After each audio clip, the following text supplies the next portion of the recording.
A Podcast Reborn does contain mature language and, more importantly, can and will contain spoilers for current content in the game. You have been warned. Enjoy the show. From the many realms of Atheris to the distant reaches of the 13th via the magic of podcasting, this is episode 34 of A Podcast Reborn, a show celebrating our journey in the past, present, and possible future of Final Fantasy XIV. This episode is being recorded on Sunday, April 2nd of 2023. My name is Ryan Black, also known as Ro, and did you know that the critically acclaimed MMORPG Final Fantasy XIV has a free trial and includes the entirety of A Realm Reborn along with Heaven's Ward and Stormblood up to level 70? With no restrictions on playtime, the Stormblood offer ends on May 8th, so sign up and enjoy AORZI today! Yeah, I gotta update those t-shirts. I know, I need to update the t-shirt and put like Final Fantasy XIV including award-winning Heaven's Ward expansion and then like little post-it note that says and Stormblood. And written there, and Stormblood. Yeah. And Stormblood. It's not award-winning, but it's okay. It's still good. It's fun. It's a lot of fun. Mm-hmm. It is a nice break after the whole, dragons versus freaking fantasy Quebec that is Ishgard. Mm-hmm. With me, as usual, are my wonderful co-hosts. First off, Resident Chaos Gremlin, Savage Raider, and Twitch streamer who is working on the Reverse 100 Baby Challenge. Hi, Megan. Hello. Oh, I might as well plug my Twitch channel. It's Catmon Megan, just like everything else. I'm also uploading all of my streams onto YouTube, also Catmon Megan, so in case you don't get there or you don't get to see them. I will say the audio is really rough in the early ones. I'm learning that I've never streamed before. I used to do some Pictaro art streaming way back in the day, back before I started using a tablet to draw. I was using a Wacom tablet, which plugged into my computer, not using an iPad tablet in which I draw on the screen, which, don't use the mic from your iPad if you're also drawing on your iPad. It is really awful audio quality, and also you get to hear clack, clack, clack, clack, clack, clack as your It's a tap ASMR, man. It's not ASMR, though. It's awful. And also, I didn't realize that the way I hold the tablet, I was putting my thumb over the mic. Okay, so I'm learning. I'm Twitch streaming. So if you want to, if you want more of this, and who wouldn't, check me out on Twitch. And I'm just gonna really quick pitch the Reverse 100 Baby Challenge. Okay, the 100 Baby Challenge is a challenge of The Sims 4 where you try to have one matriarch and have 100 babies in one lifetime. Now, what would the reverse of that be? Well, you have one male patriarch and you try to impregnate 100 different Sims. And so, but I'm also doing it as an alien, so this is my quiet invasion. I'm calling it the invasion of the booty snatchers. Because as an alien, you have a human disguise form. So I made a very handsome man human disguise form, but my real form is this skinny ass green alien, very classic looking alien. He's got the big head and the big eyes and very thin body. And so the women think that they're having a baby with Mr. Handsome Man, but really when the baby comes out, it's green and half alien. And then I come by and I wipe their memories. So they have no idea what happened. So that's my current series in The Sims. And I have a bunch of other games that I'm playing and series I'm doing. They're all, they're not all that crazy. Some of them I'm just straight up playing, but that I bring my energy to everything. So come check that out if you would like. Catmon Vegan everywhere. Of course, with her is the Ardbert to her Warrior of Light. Hi, Ward. Yeah, I'm the ghost that hangs around, is constantly there. It's just that extra soul that's it's in sync, so it's always there. Sometimes you notice them, sometimes you get a little fist bump, and sometimes it's just you put the fist up in the air because you're too short. It doesn't reach. Mm-hmm. And last but certainly not least, Resident Dice Goblin, and an old man who is not interested in paying $200 for your Buster Sword alarm clock, Square Enix. Maybe bring it down to $99 and you two can talk. Hi, Brandon. I mean, yeah, that's about where my price break point would be for that particular clock. But guys, let's just jump right into it. Hatching Tide is going on, and did you hear about all the people that died during the special fate? Yeah, it was a massacre. They're all dead and ton-buried. Oh. Now, you see, when you talked about all the people that died, I thought we were going with an egg coloring joke. Mm-hmm. I thought it was a good mistrick. It was a good mistrick. Yeah, I'll give it that. I like to keep you all on your toes. Or just groaning. Whatever. I'm walking on eggshells as we speak. Hey, Anime, if you're listening, I'm not sorry. All right, so we've got a heck of a lot that we can talk about. We haven't said a thing about, what's been happening since 6.35 been's out, so we'll try to talk a bit about that. But we need to take care of some quick business first, and that is to continue where last episode left off. And when we left off last episode, we were down to the final four of our Husbando Hullabaloo. In the semifinals, we had Amaric versus Ardbert going against the winner of Grahatia versus Hythlodaeus. And we came to a 2-2 standstill with Amaric versus Ardbert. Now, just to quickly recap here, I went with Amaric. I believe Brandon also went with Amaric, and Megan and Ward went with Ardbert. Is everyone still sticking on their current positions? I don't know. Not moving. Arbert's my bro, man. How can I not have my soulmate husbando? It's true. It's easy. You look at the dead sexy Ellison guy over there. So, I did say that if we remained at a 2-2 standoff, that both would be eliminated. That's not going to happen because I'm actually switching to Ardbert. And I gave this legit deliberation and thought and considered it and decided that I tried to relate my own life to the situation. And I'm like, I feel that while Amaric would be a great husbando, I also feel that Amaric may actually be a bit out of my league, even though Amaric is more than willing to come into my league from time to time for an occasional dinner. Whereas with Ardbert, one thing about Ardbert, there was the whole issue that kind of concerned me about, like, he just is there and he never leaves. Okay, true, but you may recall during Shadowbringers, there's definitely long stretches of time where Ardbert's just not around, and then just after a little while you get home and Ardbert's there. You get to your room and Ardbert's there. So Ardbert does give you your space. He does let you be your own person. Mm-hmm. So he's a ghost husband, your ghost house husband. I think I can reconcile that. So I am flipping to Ardbert, and with that, once again, Brandon is going to be frustratingly denied. I cannot believe you people are going to let Amaric freaking lose to a man who is not alive and can't actually touch you anymore. This is not a beauty contest. Have you seen his stubble, though? This is not. Seen his stubble?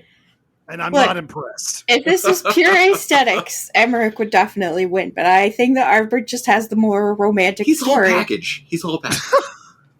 Yeah. Right. He's literally in your heart, okay? Uh-huh. He's your soulmate. You know what? You three can deal with the angry first version of a Lalafell. I'm just going to be over here hugging my Ellison guy. And you know what? Enjoy. Have fun with the rest of the tournament. I'm out. She can join the soul party. Okay, so Brandon, you're saying you're not going to give a vote on Grahatia versus Hythlodaeus? I am. It's just not going to matter because I know who's going to win this whole thing now. Do you, though? Because I am going to say this. I'm sticking with Hythlodaeus, and I am not going for Grahatia. What the fuck? Oh. It has to be Graha. Look. Hell it does. You just have an irrational hatred for him that doesn't make any sense, and there's no talking you out of it. Excuse me, it is entirely rational. We went over this for an entire episode last time. And none of it made any sense. You're just like, oh, he's needy. Yeah, that's called being romantic. That's called caring.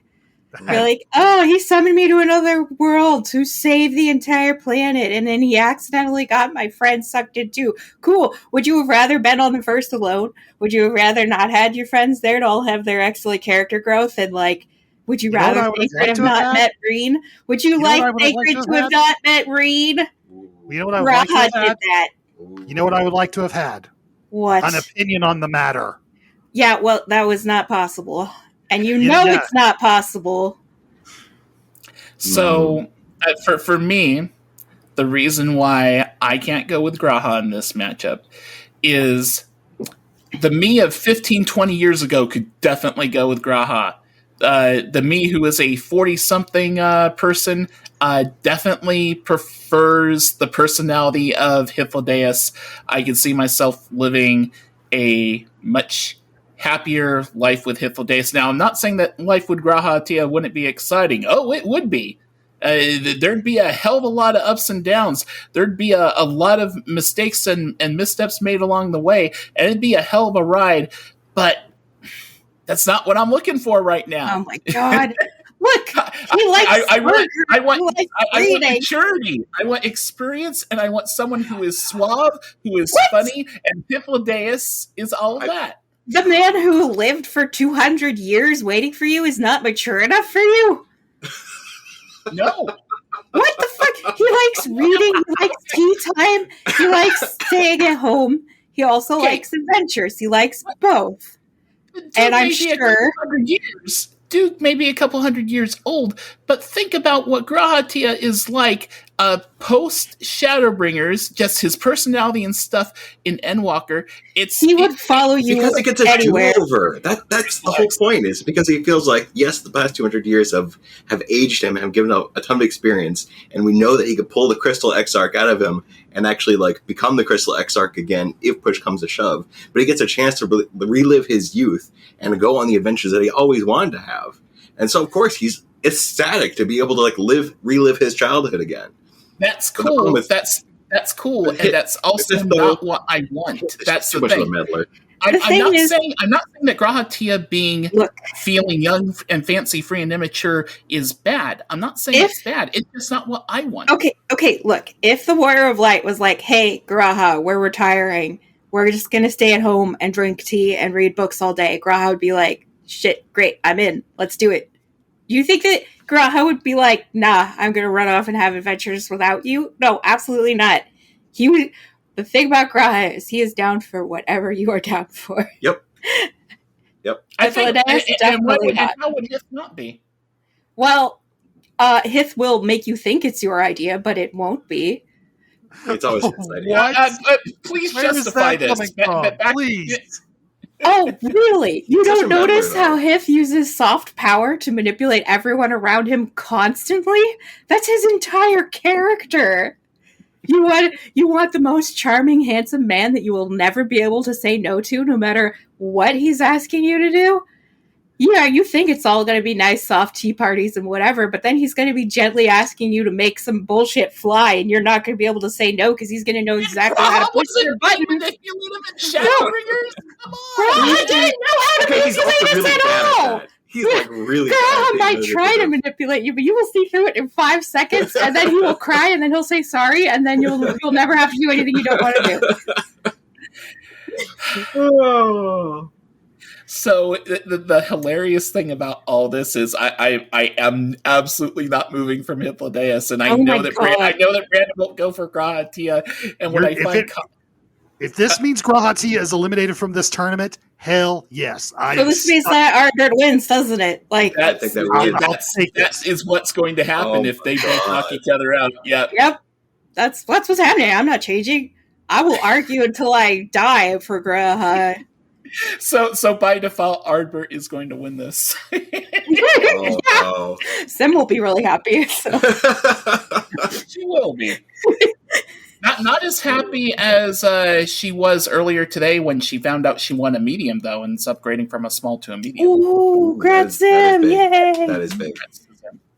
I can't wait to stop by and see your gigantic laundry. This definitely didn't end the way I thought it was going to, but Two titans And I clashed thank you and for they that, destroyed Ro. I each other. thank you so much. Oh, man. I hope you feel some little bit of redemption in the fact that Graha doesn't make it, Brandon. But honestly, immeasurable. I'm what? sure. I'm gonna draw Graha so shirtless. As if you wouldn't already. I know. Well, Say, I'm already drawing him for my art stream, and I'm getting obsessive with the details. I've spent literally 2 hours on his fucking coat. So now I'm like, I was there for that 2-hour stream that you spent on the details of his coat. You're telling me you're going to undo all that work? no. Next drawing. No, from Next now drawing, on, just no coat. from now on, nobody gets clothes. Everybody's naked. I'm sick of drawing clothes. Don't worry, it'll be tasteful. Please look respectfully. Towels are allowed. Bikinis, banana hammocks allowed. Anything more complicated than that? No. Beach setup. Or it's against Twitch TOS. I was going to say. They're not. There will be no female presenting nipples. How about that? I really got to read the TOS. Yeah. See what I can do. I'm going to double check. It might be important. Don't people like bikini hot tub stream? Can't I draw bikinis? I should be allowed to draw bikinis. I would check on that. I haven't gone through every single line and stuff like that, but I know that Twitch can sometimes be a hard ass on stuff like that. So. Oh boy. Well, at least I'm small and not popular, so right now. Hopefully nobody will notice. Right now. Oh boy. All right. Well, with that settled, and at least for now, I'm sure we will return to the Husbando Hullabaloo and Waifu Wars in 2024 when Aaronville gets his redemption arc. Who knows what future husbandos may come from future expansions? Seriously. Let's spend a little bit of time just talking about like the past few weeks as far as like what we've been doing, what we've been enjoying and stuff. And there's a few. I've kind of narrowed it down. There may be some other stuff, but I think that 6.35 can kind of be broken down into 4 general things. Lockret quests, which I have had no involvement in yet, and if you guys spoil stuff, me neither. If you guys spoil stuff for me, I don't really care. But quick warning for people: we may be talking a lot about Loprits here. It's hard to spoil silliness and like just cuteness. Like I can still experience that. Yeah, I feel like every single one of the Crafter Tribe quests have been like absolutely off the wall, and in a fun way. In a fun way. The conclusion of this story will make you feel things. Okay. I do love Loprits. I was not expecting to feel so strongly for a couple of these characters by the end of it, but I just finished the Bloodsworn chapter today before we started recording. Oh wow! And, man, those bunnies made me feel things. That's all I'm going to say. What? It's just the term Bloodsworn and Loprits in the same sentence is a little like. So they all surround you and are like, "Yes, one of us." I mean, That you cut your hand. That's just the name of the final rep rank. I don't know what else to tell you. They draw little carrots on your cheeks and blood. Yeah, it should be like carrot sworn or pudding sworn. I don't know. Yeah, I know, right? Ear friend, because you get the ear emote. Oh, which is extremely cursed, by the way. Yeah. So cursed on Abira. Even on a Hure, it's pretty cursed. It just should have been the hand motion, man. Like, come on. Yeah. I don't like emotes that pop anything in and it's not like food or a fan. I mean, honestly, I was expecting just a little mini dance where they play that tune they all sing in the background. That would be cute. Yep. But in general, I think the 4 things you have: Loprit quests, you have Eureka Orthos, and you have Relics, and you have Manderville. I guess Manderville and Relics can kind of be tied together, but I would argue also not. We haven't talked about Manderville yet, have we? No, we have not. That was also not. Oh my god. Let's talk about Manderville then. I'm going to start off by saying that I would have to say if you take each like episode, like content patch episode of Hildebrand. I think this was probably the most enjoyable and rewarding Hildebrand thing that I have played to date. Because of the introduction of a certain character that we'll mention in a moment, because of the solo duty that you get to participate in is amazing, and what they did with that, and just some of the action cinematic sequences and stuff like that, some perfect screenshot moments if you knew to take screenshots at just the right moment. Hildebrand has been sometimes it's been a long grind, and there have been a lot of parts of it which have been funny and hilarious. But this felt like if the Hildebrand stuff ended with this, I'd be okay. Yeah, This felt like the grand finale, and there's more of it still to come. There's it's hard to think of how they could possibly top it, because I didn't think that there being like another solo duty in Garlemald that would take me as high as I felt as low the last solo duty in Garlemald I did, and like such huge swings in that same zone. I don't know how do you top that? I don't know you can. I don't know what you're talking about. It just felt pretty normal to me. So you another day in the office, huh? Oh. For those who don't know, my character's name is literally Old Man Franks. And when I was trying to make the character and I turned him from his original race, which I had no lore input on, I was like, okay, well, he technically should be a Hur because of his backstory. So what's the best way I can make an old man out of the Hur character creator? Turns out it's Godbert Manderville. He's not an exact clone. There are like very small details that don't match up with Godbert himself, but nobody really notices that sort of thing. So basically the solo duty is like, oh, hey, this is just me, but with a goldsmith hammer and no clothes on. Okay. So it's basically you on a Saturday night for maps. No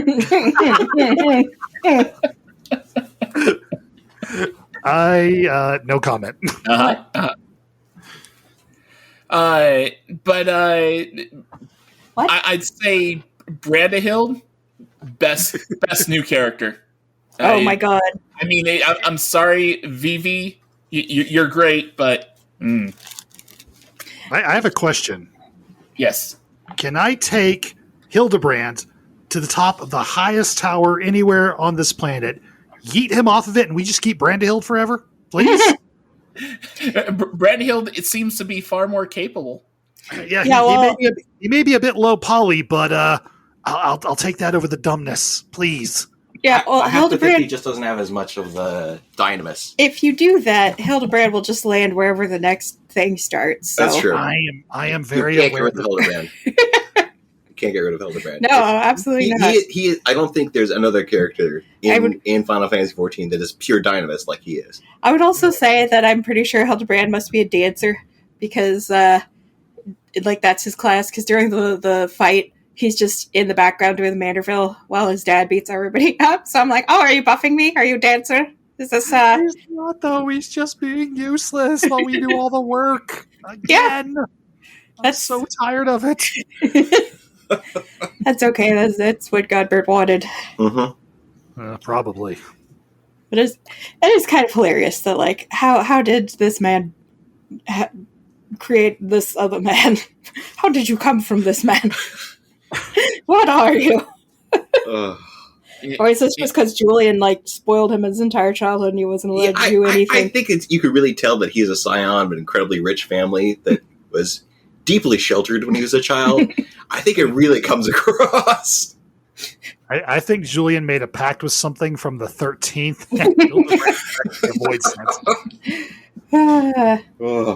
Yeah, I mean, I'd believe it if that was the twist. And it's like he's a void sign, but he doesn't know it. Or, That frying pan that Julian has may be from the 13th. Oh my god. Something is not right with that family. Just rich people. Mm-hmm. I don't want to blame Godbert because, I want my shiny weapons, but... Yeah, I don't want to blame Godbert either because I have 2.5 million MGP to still earn before I get my airship. Oh my god. Oh, man. I would just like to say that Poo Poo is the cutest fucking thing that ever existed. And the part of the quest where you get to run around with him right behind you, flailing his little arms, I was like, I can't mount up. I need to see this. You see him just flailing his little tentacle head, just flailing around in little circles. I would agree with you, except he spends that entire quest insulting you. And I'm he's an evil little shit. Look, I love cute evil things. I also love creepy cute things. So he's like a perfect Venn diagram for me. It's like he can't go 5 minutes without doing like a war crime or a crime against humanity. and he's so cute. Just trying to squeeze his little face, be like, "Oh, did you clone something with sentience just to undo it again? You evil little monster!" I want to squeeze something too, his neck, until his head pops off. Does he even have a neck? No, I know. I think he just squeezes it. It's like jelly. It just comes right back to yeah, man. He's basically one of the Ia that didn't die. I mean, maybe he's what they Ia were before they gave up their physical forms. They were all little poo-poos. Could be. Could be. I actually want to call that a prediction. Can we just make that a prediction for the 64 Hildebrand stuff, please? Megan Ward, when you go to Las Vegas later this year, and if you get a Q&A moment. Oh my god. Yeah, there you go. So since we're tying the Hildebrand lore more closely into the actual MSQ, just a few questions. You get one question to ask Yoshi P, and we're going to ask if Poo Poo is an Ia. Oh, man. You know what? That's a question I bet Yoshi P would answer. That's true. That's true. That's actually something I could probably ask in Japanese. Good. As long as it's still it's like Ia, as long as it's still the same. Mm-hmm. It's like Poo Poo cha wa Ia desu ka? Oh boy. Yeah, just practice that. You got some months. You got some months. The question is, will you understand his answer in Japanese? No, I won't, but I'll record it. Yeah. I'll understand it if he says yes or no. But then I won't understand the explanation after. Mm. Yeah. I also know how to be like, can I have a picture? Yeah. So I took a year. There's a lot of pictures. I just know there's going to be a ton of pictures. It's like, I know as much Japanese as like people who took a year of Spanish in high school know Spanish. I took a year of high school in Spanish, so I can relate to how Japanese you go. Okay. So you had to do this, of course, to unlock the next stage of upgrading your relics. So this is going to be an interesting discussion because there was a lot of talk about this next stage of the relics, and I teased and joked the last episode about like the big epic grind that was going to be required to get things upgraded, and I got mine upgraded within about an hour of the patch being open because it was 1,500 tomestones again. I feel like this was their apology for making you grind all the way through the Mandeville quest to get to this point. They're like, no more grinds. Wasn't that the first stage, though? Yes. But I mean, like this whole weapon like, chain. We're like comparing them to previous relic weapon grinds. Is that with previous relic weapon grinds, you only had like a couple different avenues to try and get whatever item, currency, token that you need in order to progress it. It's like for the last expansion, you either had to go into Boja or you had to grind a bunch of Heavensward fates, and like nobody wanted to do either one of those things. Yeah. So now it's just like you just have to get tomestones, and like there's a million different ways to get tomestones. You can do, daily quests. You could do PvP. You could, I don't know, a million different things. Queue like for you play the game. Yeah, like basically. You can do maps. You can do deep dungeon. Maps, yes. Yeah, the freedom of being able to do whatever you want to get these tomestones, so you can turn the tomestones in for the relic, is great. I have no complaints at all about the accessibility of it, and I would even say that there's some people who are like, oh, I wish it kind of funneled you into one of the specific things. Like since Deep Dungeon just came out, that patch, they should have made like something from Deep Dungeon at least somewhat mandatory, so really push the Deep Dungeon content. And it's like, yeah, that might be okay, but I don't think it's absolutely necessary. My critique about this second stage of relic upgrading is that, yes, we had to do the new Hildebrand thing, and you could say that those were like the special quests and stuff like that, but I felt like it didn't. It's funny because since I don't really feel that the Hildebrand stuff, even though it's required to continue the upgrading of the weapons, to me, like in my head, it still doesn't feel like that is as tied to the relic upgrading as maybe the developers think. To me, it's still kind of separate in my head. So when I find out that all I have to do to get the second upgrade is to turn 1,500 tomestones, I'm lacking a feeling of accomplishment, because the tomestones that I just threw all 1,500 tomestones, bought the 3 things, bam, bang, done. I didn't have to do anything at that moment to get them, because since I'd been playing constantly, I already had the tomestones to get them.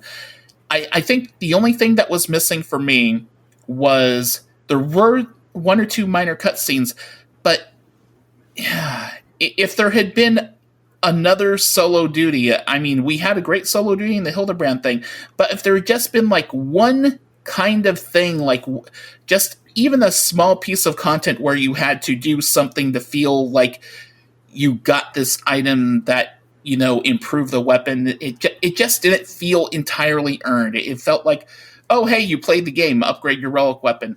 For some people, that may be great. And you know what? For people who have multiple jobs, and I know Brandon's probably going to touch on this, for people who have multiple jobs, this way of upgrading is awesome. I totally get that. For someone who pretty much mains one job, like myself, it's kind of anticlimactic. Yeah, I mean, that's the swing between the two. It's like you can make it like very accessible, and so it's very easy to accomplish, but then you're taking out the grind that people expect out of it, and so the kind of reward and the sense of accomplishment you feel at the end of the grind. Like, I can tell you, I don't think that there is another relic weapon that I thought like felt more earned than when I finished the original Realm Reborn weapon and got my Zeta relic. I was like, oh my god, if I never have to look at a stupid book where I have to check off all those different boxes and all those different instances and do all these different things, if I never have to do something so convoluted ever again, I'm so happy. And so I understand that this is like the complete opposite of it. But yeah, it's when you're able to log in and complete it in under an hour where it feels like, is that it? I mean, all I had to do is I had these 1,500 tomestones that I was sitting on before the patch drop, and I spent them. Yeah. That was it. I guess it's perfect for me, who is both casual and hardcore. You just had to have the upgrade too. I like to log in and raid and then log out. So being able to just breeze through like one quest line and then get the item that I need to raid was like, yeah, this is great. But I could definitely see that. But I also remember grinding for the Boja weapons, and that was quite an experience. Painful is the word you're looking for. So somewhere between those two might be the best. This is what I don't understand about everybody who was upset about this particular stage just being another 1,500 astronomy. Everybody I have talked to has, in some way, at some various degree, complained about the insane grind that was the Shadowbringer's relic. Everyone also likes to talk about how, I felt such a sense of accomplishment, but I'm just like, why?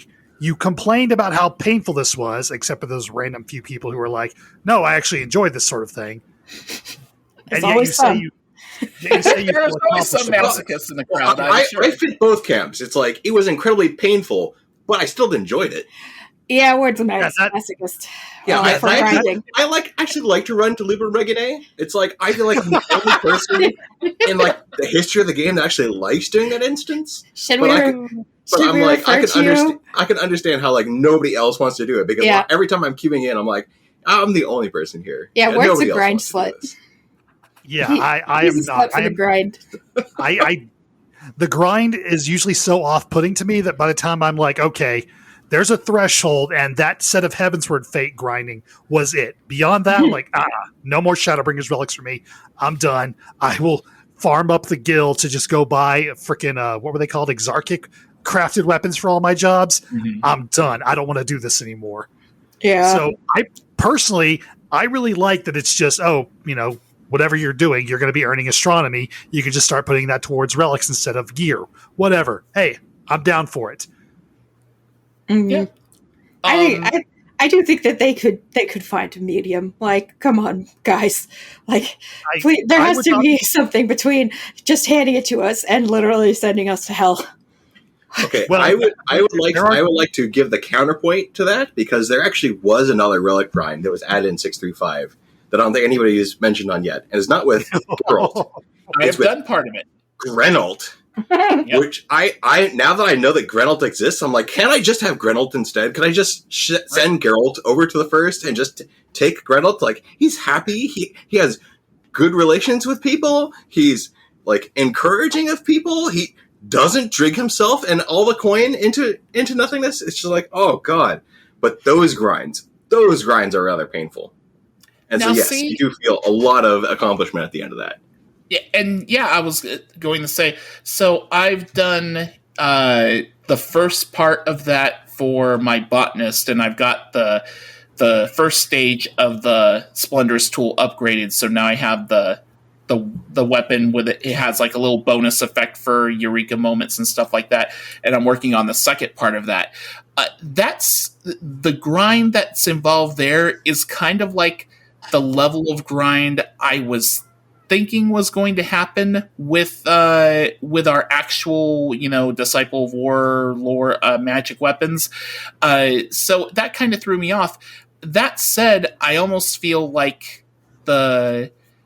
it's funny. I feel like the crafting, the gathering and crafting grind feels a little much, and while the war and lore grinds feel not enough. It's like both of those could come a little closer to the medium. Yeah, whenever I saw for the gathering quest, it's like, oh, I have to gather 180 of something, another 180 of something else for this step in the quest? Oh, no. Oh, and then it goes to the second stage, it goes to like 210 of this and 210 of that. Yep. For each job, I'm an Omnicrafter, Omnigatherer. It's like, that's everything. I could spend the entire expansion working on this and nothing else, and I don't think I'd finish in time. No, thank you. And there's another step to that being added in 6.4. Oh, Not interesting. Yeah, this is why I don't grind things very often. I do want to say that for everyone who's thinking that these particular steps aren't enough, just remember, there are a lot of people who have never, ever touched anything Hildebrand related, and they have to get through the base game and several expansions worth of Hildebrand content. Which, by the way, let us remind everyone, is not going to be to everyone's tastes. No, definitely not. And even if it's a grind, that's probably the grind you have to get through. The fact that we've all already done it because we're masochists on some level. I didn't. I had to do this on 2 characters, okay? So I did it on one, and I actually watched all the cutscenes, because, of course, I'm like, well, if I'm going to do it, I should at least see what the fuck this is about. So I watched all the cutscenes. It's all about madness. Yeah, it's all about madness. And then on the other one, I skipped all the cutscenes, and it still took for fucking ever. Oh, and I was like, oh, Jesus Christ. And I think it took me like 3 days to get through all of it. Mm-hmm. There you go. There's your grind. Yeah. You had to suffer through Hildebrand. Yeah. Which is totally why I understand stage 1 being 1,500 tomestones and didn't, and that was totally cool. Stage two just feels like stage 2 just feels uninspired, and I will tell you right now, I am in agreement with relatively popular content creator for Final Fantasy XIV, Mr. Happy. Mr. Happy is pretty convinced that the next step of the relic grind will be another 1,500 tomestones, and I am going into that stage 100% expecting that myself. Okay, so here's a thought process I would like to posit to you all. Sure. Come 6.4, astronomy is going away. Causality will become the new uncapped tomestone, and we're getting a new tomestone of comedy. Yep. What do you think is going to happen to the relics for stage 1? Is it just going to be 1,500 poetics per each stage, or are they going to turn into causality? Poetics. Yeah, I think they'll change stage 1 and stage 2 over to causality, and stage 3 will probably be 1,500 comedy. And so that will be kind of time gated since we only be able to get like 450 a week. So it will take a few weeks to get the first relic done. I don't know if I agree with that because they're typically pretty heavy on wanting you to spend comedy on whatever the current tombstone gear is. I can't see them also adding a 1,500 piece grind for that particular stage. This is the point at which I'm... Well, and that's what I'm trying to remember. Would it be 6-4 or would it be 6-4-5 is when they'd be adding the relic 6-4-5. Yeah, okay. So if it's 6-4-5, then I think that we've already had like a month and some of using those comedy tombstones for the actual tombstone gear. So I think at that point they'd be fine with us shuffling them off to the relic instead. My sincere hope is that a cap on that stuff like late in the expansion or something. If I'm not, that's usually the last patch. So I think that'd be 6-5 something. They'll have the tombstones. My guess is that the current 2 stages are going to go over to Poetics, and then going forward is going to be more of a traditional relic sort of chain where they push you into certain content to farm something else in order to upgrade the Manderville weapon. Mm-hmm. At least that's my hope, because I am frankly a little bit tired of grinding astronomy and just would like to spend all these Poetics I have on something useful. Yeah, I think they're definitely going to make the older ones into Poetics because they're going to want you to be able to catch up fast if you're just coming back now. Man, if they do that, the price on topsoil is going to shoot up. Yeah, there's a lot of stuff people are dumping Poetics for that they'll all be shuffling for that. But I kind of wish that they had done something similar that they had done in previous expansions. And now I can't remember if it was Stormblood or if this was one of the Shadowbringers relic weapon steps, where it's like they did try to shuffle you towards one of the new things that they're added. Like if they're going to be adding, was it the new it's not Mither, still on Subterrane, whatever the new one is. Variant dungeon. A new variant dungeon. Like if they're going to be giving like a bonus or like a higher chance of getting whatever it is that you want from the variant dungeon, but then you could also just buy it with tombstones.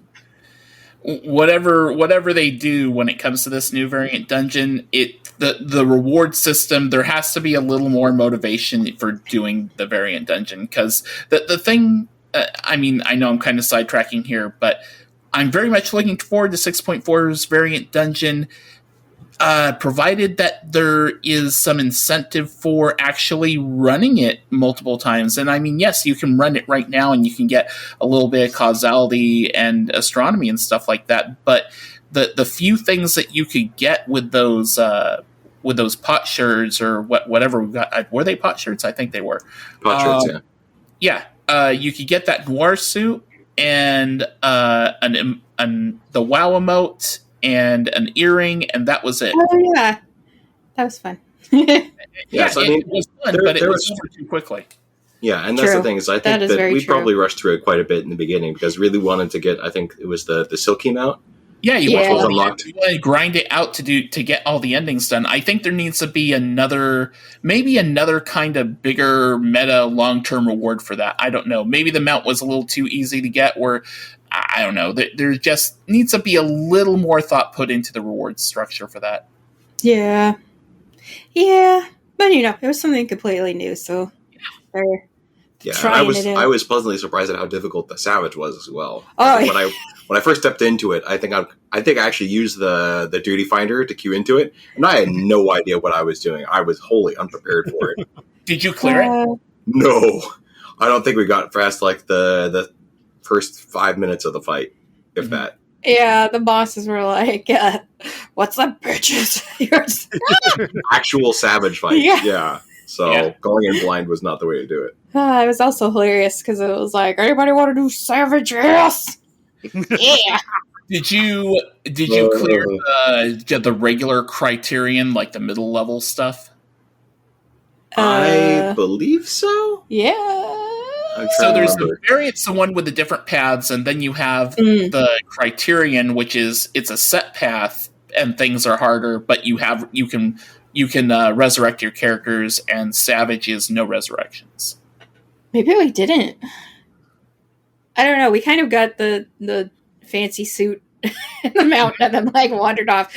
Or at least I did. I'm just really while everyone's like, oh, you're a savage raider, you must be really hardcore. I'm like, no, man, I'm super fucking casual.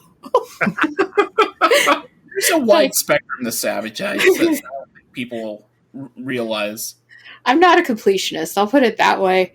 There are people who do Savage through Party Finder, okay? Yeah, I know. I've met a few of them. Woo, it's terrifying.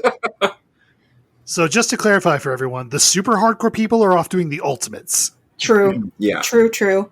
Yeah. Our raid is currently stuck on fourfold in P8S. Yeah. Which also Part one. We're still in part one. We're still in part one. Also, yes, I am streaming our Savage raids, and our team is very funny. If you want to come listen to us, I do stream it. Now, are you going to finish P8S before 6.4? That we're all scrambling, and we're like, oh no, we gotta do it. But maybe we don't know. Put it down as a solid maybe. We want to. That's the goal. Is it gonna happen? I don't know. We did start fairly late. We started really late, yes. And I'm very excited to start a fresh raid tier with these guys because they're really good and they're really fun. And yeah, I think this is probably the best raid team we've been a part of in Final Fantasy. I have to say so. Yeah. Good. Like the best fit. Yeah. Mm-hmm. Yeah, the best fit for us. We have very, very similar personalities and scheduling, and they are also adults. Which is nice. It's a bonus. It's a bonus, yes. All right. So the only other major bit of stuff that we haven't really talked about as far as 635 goes is Deep Dungeon, Eureka Orthos. I would kind of like to go around here because I'm curious. What is the deepest that you have gone into Orthos? Have you gone past where we were? No, I think we got to floor 35 and as a duo, and then we're like, "Oh, you died." He was doing warrior. Died. I was doing summoner. I think I foolishly used my instacast on DPS, and then Ward ate shit and died, and then I'm running around screaming, and I can't get back to him, and I can't get my thing back up, and then I just got murdered. And then I was like, "Yep." I had a luring trap, and there's like 3 guys on me. I didn't notice one of them was casting an AoE stun, and so I got stunned into like 2 point blank AoEs, and then I died, and she died. And that was it.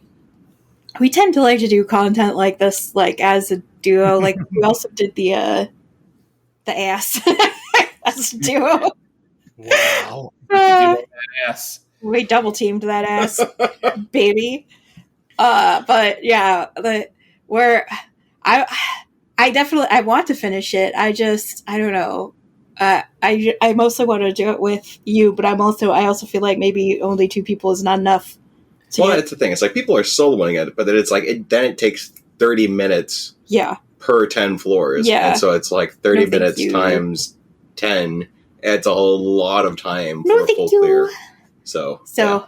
It's a lot of time commitment, and then if you fail to run, you start over. Yeah. So I'm like, do I go in as a healer? Do we? Yeah, I didn't think so. No, but the thing is, you want to bring in as much DPS as possible.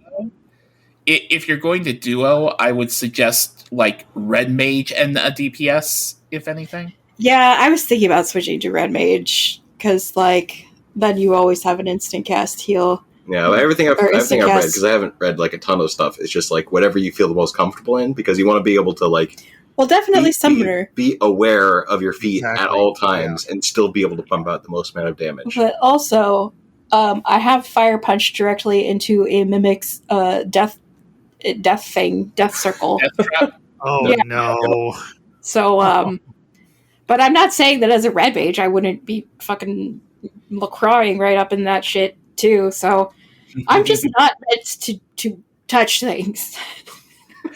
I will say I have gotten as high as floor 40's boss. We wiped on it twice. I'm part of a group that meets every Saturday usually to tackle this. Our party makeup is warrior, white mage, summoner, and me on machinist. Shocker. Starting at about the second half of the floor 30, there's a lot more just straight up trash that has very wide and very much instant death attacks. Maybe I There's switch to dancer, because then I can zip zop out of shit. Maybe. Well, But yeah, it's there's also a not lot a lot of damage, of though. yeah, and there's a lot of like straight up. If you're not in the right position, the entire room is dead. Oof. Like there's a knight thing that has like the whole forearm thing. Like what the Mhm. hell's the bug boss's name? I can't remember all of a sudden. Grafana? Trial. The bug Yeah, guy, him. yeah. Yeah, he basically has 2 attacks to where you have to watch where he's facing because when his cast goes off, anything in front of him in a full 180-degree angle, dead. Unless you either line of sight it or get behind him. And then he has another attack that you have to pay attention to the name of. If you're basically within, like, I don't know, 10 yards of him, dead. And those things have wiped us more times than I care to count. The floor 40 boss does have a lot of mechanics that are not very well explained, and I had to get someone else who's been higher than that solo to tell me what we were doing, and we still managed to not pull it off.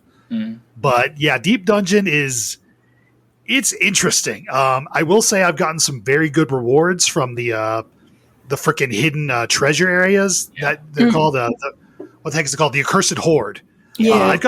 I've gotten some bardings from like the Sorrow of Wurlit trial bosses from those things. They're very nice. man. They're Very nice. dropping, and they're also dropping barding from Zodiac and Hydaelyn as well. Yes. Oh my haven't God. seen those yet. I have Diamond and I think Ruby's weapons barding just from a couple runs of that place in like floor 21 to 30 and 31 to 40. Yeah, one of the things I'm super excited for is the fact that they're bringing a whole bunch of the glamour from Shadowbringers back as rewards from this. Because I know there was a ton of stuff that people just didn't do enough maps to get enough crafted items, or it was just in such high demand that the price was always like through the roof. Right after I fucking bought the vest. And then it's like, yeah, that's 300K. And I was like, oh, yeah, no, it's just dropped. So now it's like 20K. No, and they're just passing them out. I'm like, I will say that the new ether pool weapons that you can get and you can basically turn in to get permanent glamour versions. Mm-hmm. I was at first super excited about them because like, oh, they're gorgeous. They're Allegan weapons. I like Magitech stuff. Give them to me. There's just one problem. They have really freaking weird shapes and they die like ass. Okay, the one benefit though. The die is for the glowing part. Exactly. And they don't glow if you don't put like one of the super bright dyes on them anymore. They look terrible unless you spend a ton of money on all the really bright dyes that you get out of Ishgard Restoration. Otherwise, there's just no point to it. What about time to go to the cash shop? Oh, I was going to say not the, because I know which one you're talking about, like the ruby red dye and the ruby red dye, the dragoon you blue, can get all those from the island. You could buy those with the currency from the island. So I'm sitting at like 100K of that currency because I've just been throwing stuff in my mammoth to make and not even thinking about spending it on anything. Anyways, so it's like, yes, I think that the fact that they actually have a weapon where you can adjust the glow. That's cool. I don't know if they've ever had that before. I don't think so. Because I think every time before, it's like the glow would be whatever color. And yes, you could dye it, but then like the weapon underneath would change color, but the glow would be the same. I think there are some where the glow changes color, but also the weapon changes color. But it's not super noticeable. Yeah, that's a problem. They're all very like a very specific shade of white, and you can alter the glowy bits. And for most of my glamours, at least, I can't find a single combination where any of them look good. And that was my main motivation for going in there in the first place. And now it's kind of like, well, I don't really want to do this anymore. I want to talk about my Deep Dungeon experience, but before I do that, I need to derail this line of thought because we're talking about weapons. And I need to go back to our discussion on relics. Mm-hmm. I think Brandon knows where I'm going to go with this. So, because it was so easy to get my summoner relic, 1,500 tomestones, no problem. Within about a couple of weeks of gameplay later, I'd gotten another 1,500 tomestones. So I'm like, well, looks like I'm getting my red mage relic. Great, cool. So I'm so excited about getting a red mage relic. And I trade in 1,500 tomestones, get those 3 pieces, do the thing. You were in the wrong job, weren't you? I want to know what psychotic mad man or mad woman thought that the best thing to do for a red mage relic in stage 2 is to make the glow blue. Now- Square now, Enix Ro, thinking. Let's They're be all fair. blue. Okay, it's Let's- an intermediate let's be fair, step. bro. Intermediate step. Let's be fair here. The black mage weapons and the white mage weapon don't glow black and white. Okay. It's all blue. I had to make a whole new blue outfit. Okay. I will say just table that frustration for now. And if the color does not change for the last relic, I will be behind you when you riot. I'll be behind you and every other red mage when you're Yeah. storming the gates of Square Enix. If the final stage of the red mage relic is still blue. Oh, I you know what? There's almost a little sense of glee at wanting to watch the world burn just seeing Reddit right now. Oh my lord. It's gonna be a disaster. Jesus. But man, that was not the color I was expecting for my red mage relic as I equip it, and it's like I can't define it as anything more than shock for 30 seconds. I'm just staring at this blue weapon and I'm like, right job? I am glad that Blue Mage is going to level 80 though. Oh man, that's gonna be big. That's gonna be big. I never got it. I'm not doing anything blue mage. You can't make me. I don't even craft, man. You can't make me do a useless battle class. Well, I feel like Blue Mage is like the epitome of that kind of like, is it really worth it? Grind. It's would rather learn to do the minion battles. I would Whoa. rather learn those are Mahjong. fun. Okay, Mahjong. No, I'm sorry, Megan. Blue Mage is a lot more fun than Lord of Verminion. Come on now. Hell no. I don't want to have to travel around. You're going to break Zim's heart by saying that. Look. I would definitely rather Chocobo Race, because that is actually fun. You'd rather Chocobo Race? I mean, Chocobo Race is probably some of the best content in the game. In my opinion. Yeah, it's great. Look, all you have to do is just pick up your red mage weapon, dye your red mage outfit blue, and you can play a version of Blue Mage that can go into all the content. You know, be useful for once. Oh my god. You know, Yeah, well, that. I was not shocked by it because I looked up what the summoner weapon was going to look like, but I was kind of annoyed because they had a whole, like, perma-glam going on at that point, and I was like, this is not going to match my shit at all.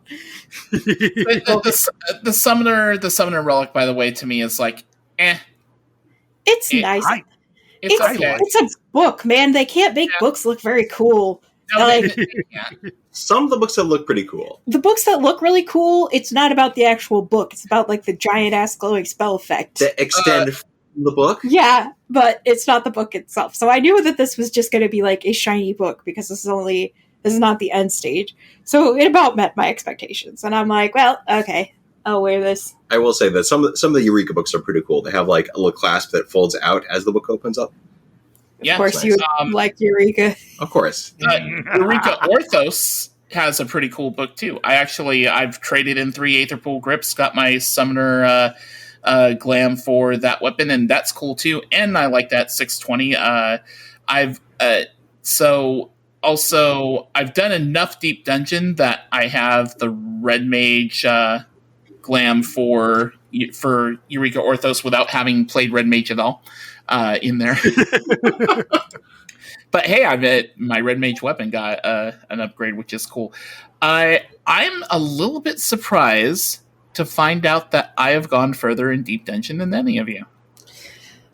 Not much further, but I also did 31 to 40. Did it in a group of 4. Myself, a warrior, dancer, and Zim playing her scholar. So kind of standard 2 DPS, 1 healer, 1 tank comp. And we have mostly been doing 21 to 30 for the past couple weeks, getting everyone's Aether pool up and, getting sacks of the Hoard. Anytime I see a Protomander of Intuition, I'd use it. And if you see the little sack appear in the thing, I would scream out in voice chat, "The Hoard!" it's like must protect the Hoard at all costs, for the Hoard. Oh my gosh. Yeah, we're definitely treasure goblins when we go in there. We're like, oh, the shiny thing. But no, so we just did our first 31 to 40 run a few days ago, and it was definitely tough. Fortunately, again, shout out to Mr. Happy there. Mr. Happy put out a great 1-hour video, which is like a complete guide to Eureka Orthos, and it's split up into chapters. So I looked at the 31 to 40 version. Zim did too. She took some notes on like, okay, what are the key mobs in there? What are their abilities? So we knew about the forearms person. We knew about the chimeras. Dragon in, ram out. The easiest way to remember that on the chimeras, folks, is ram and out are both 3-letter words. That's how I remember where to go in or go out. Voice of the ram. I thought you were going to say drag in, and then there you go. Well, there's that too. Dragon and drag in. That's in my head too. But ram and out is usually what resonates. You don't want to get rammed, but you do want to get vored. No. Wow. But we got to Twintania. Spoiler alert: Twintania clone on floor 40, and Try not to bring that up. Within the first 15 seconds of the fight, Zim, myself, and the dancer die. Oop. And Twintania clone is at 80%. And our tank, who throughout most of the past several weeks I had been a bit irritated with, was overpulling and making some hasty pulls and stuff like that. And sometimes I'd be in voice chat and be like, okay, we don't have to pull these things. We can just go up and stuff like that. And I think he was starting after the last couple of runs to hear a little bit of my frustration. But you know what? He absolutely redeemed himself, because this guy soloed the level 40 boss from 80% to 0. Oh my Oh god. my lord. It was beautiful to behold. It was an amazing thing. So he put all 3 of us on his back, and we cleared floor 40. We got 2 silver sacks, because from 31 and higher, the hordes, it turns to silver sacks. No one got the triple triad card, which is the big thing, of course, I'm after. And those only drop in silver sacks or better. But yeah, we know we can do 31 to 40. Now we just gotta try to do it with less deaths. But yeah, I'm having a blast. Deep Dungeon. Yeah, I was really looking forward to that content in this patch cycle, and it has been my favorite part of not just, I'd say, this patch cycle, but of all the stuff we've done post 6.0, Eureka Orthos has been my favorite piece of content, even more so than all of Pandemonium, all of the Alliance Raid stuff, and all of the other side stuff, even more than Variant Dungeons, Island Sanctuary, and stuff like that. And the weird thing is, it's like there's only a few differences from the other Deep Dungeons. It's not like this is revolutionizing what Deep Dungeon content is, but yeah, I don't know, for some reason I have had the most fun doing this stuff. So 10 out of 10 for me. Yeah, it's cool. Yeah, it was definitely one of the things I was looking forward to most out of this patch, and I think the only reason why I haven't tried to push any further is because it is pretty disheartening to have to start your run over again, and I think that's why we haven't pushed past 430 again. Yeah, it's just like to have to clear all that stuff again, and then all the pomanders you had been saving up is just like all gone. They're all gone. Yeah, all gone. Yeah, I have never touched Heaven on High. I've never set foot in there once. So one thing I did not realize is that once you clear floor 30, you can is it floor 30? Wherever the breakpoint is, 50, I think. That's huh? Is it the breakpoint 50? No, the breakpoint's like I think you can once you clear like floor 30, you can start there. Oh, it is 30 for Heaven on High. That is right. Yep. Sorry. Yeah. So once you get past that point, there's no more breakpoints in Eureka Orthos. I did not realize that. So once I found out that anytime we mess up going forward, we're starting all the way back at floor 21, I'm like, oh, that's that's disheartening to hear. Yeah, you gotta be a little smart with, like, trying not to use items on the earlier floors so that you save things for later, and that can definitely be a little tricky. And then knowing when to use certain things, and then sometimes you have to use those items. Like, if between you and the exit is a treasure room, which means there's 4 treasure chests, but there's like 12 mobs in there, and one of them happens to be the Dread Beast. You're probably using a lethargy to get through that thing and some other stuff. You can't. Or Sometimes, storms. Sometimes you can't just sneak by the Dread Beast. Sometimes that just isn't an option. So you have to make do with other stuff. But it's challenging. It's not for everyone because the setback stuff can be disheartening. But, I mean, I don't know. I don't think I will. My goal isn't to get to 100. A lot of people, their goal is to get to 100. For me, my goal is to get, if we can get the triple triad card for everyone, which you can get out of 31 to 40 or higher from the Hoard, I'll be happy with that. And to just see how far we can go. Our group has the goal of clearing it 4 times so that we can get the tiger mounts. Oh, that's big. That's very big. That is a big one. Yeah, for sure.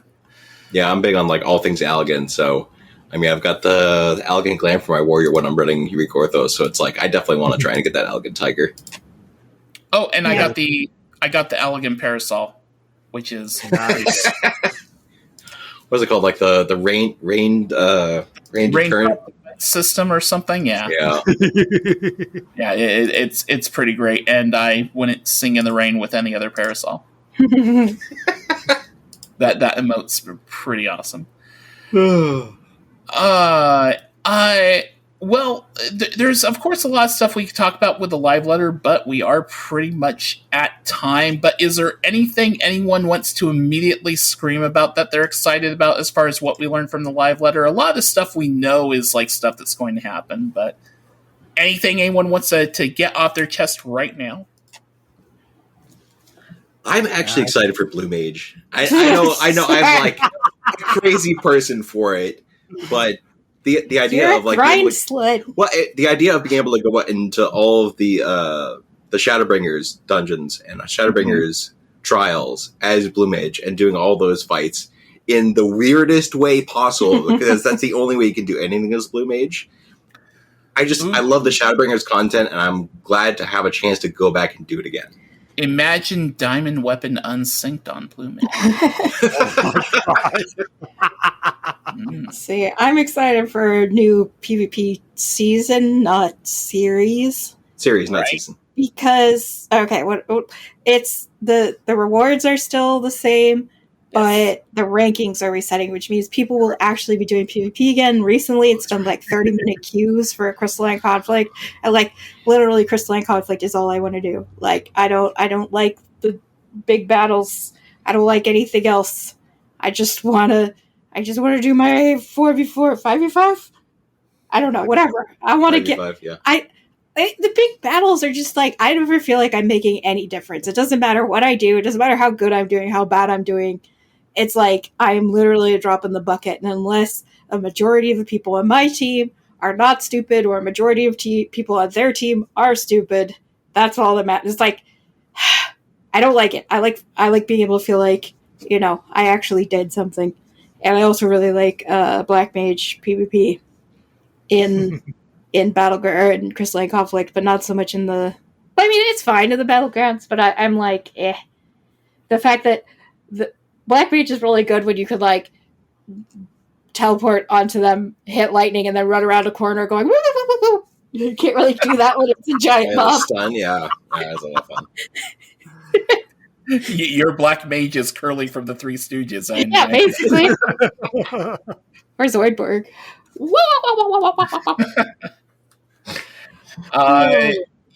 I just have to say, Blue Mage 80 is probably what got me most hyped about what's coming up in 6.4.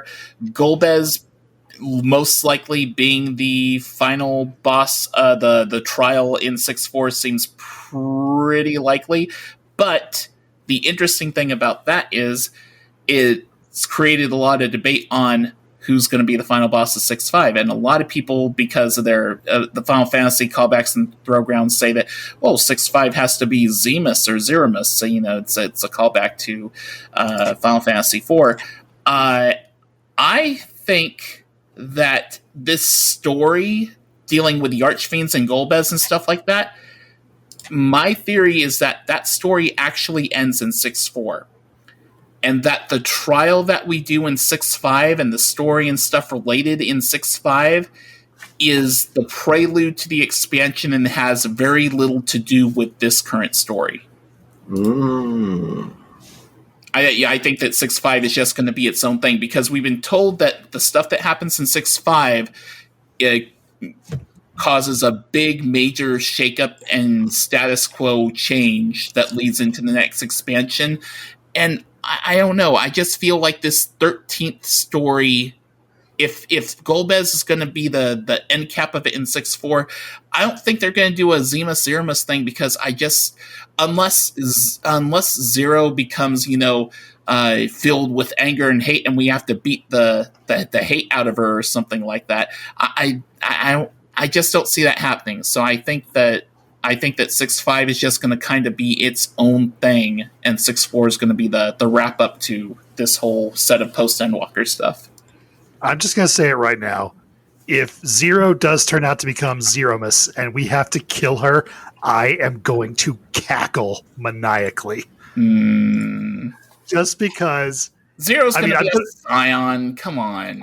I don't believe that's going to happen by a country mile. Really? But if we spend all this time building up Zero only to just have her be the final boss and we have to kill her, everyone's going to be so mad, and I'm going to enjoy laughing about it. I'm sure. My money is on we're beating the Void Scent out of Zero.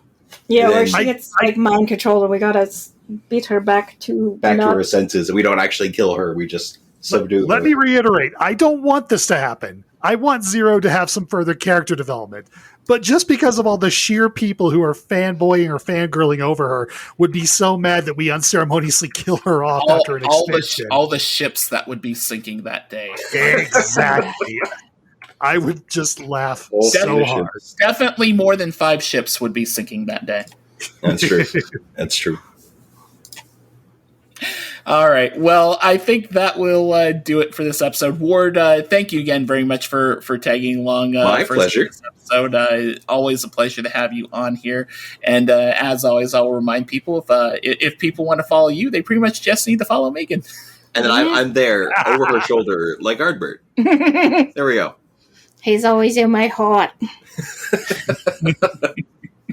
Or on my phone, That And Megan, I'm going to give you another opportunity to pimp out your Twitch channel, so let them have it. All right, you can follow me on Twitch at CatmonMegan. That's MEAGAN. That's also my Twitter handle, my Tumblr, my YouTube, my everything. And so if you want to come watch some shenanigans, hear some more, that's where to go. I draw. I played Sims. I'm going to start streaming a horror game. I'm also streaming Dragon Age Inquisition, so you can imagine how that's going. And, the dragoning. I'm basically, I'm just playing the game, but you also hear my color commentary the entire time. So I think I made up a song about riding a horse. I was so excited to be able to ride, and then I got motion sick from riding. So unceremonious end to that. So yeah, just it's a fun spot to just hang out and chat and watch me goof off and play games. And I would love to have you stop by and say hi.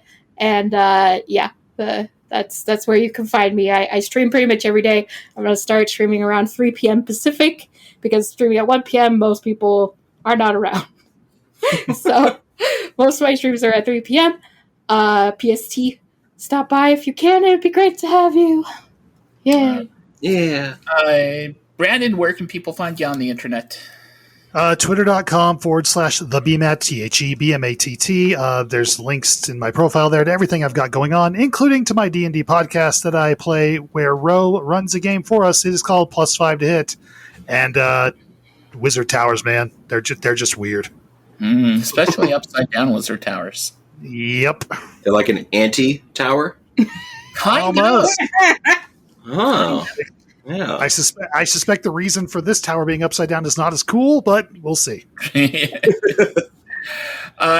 You can find myself on Twitter at Podcaster Row. That's Podcaster RHO. You can follow the show on Twitter at Podcast Reborn. You can email us at apodcastreborn@gmail.com. You can also check out the show at bonusroll.gg as well. We're part of Bonus Roll Productions. You can go over there and check out the merch shop. We got some nice shirts and tank tops if you want to purchase those as well.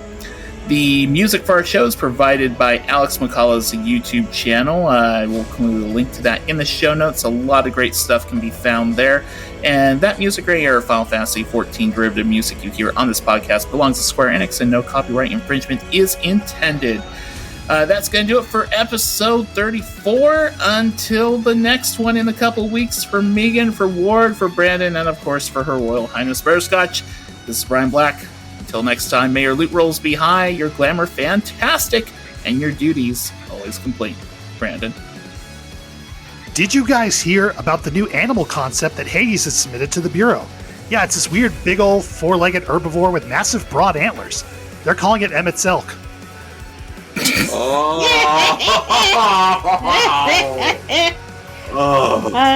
I will accept any joke at the expense of Emmett's elk. You know what? I'm not even offended. Goodbye, everybody.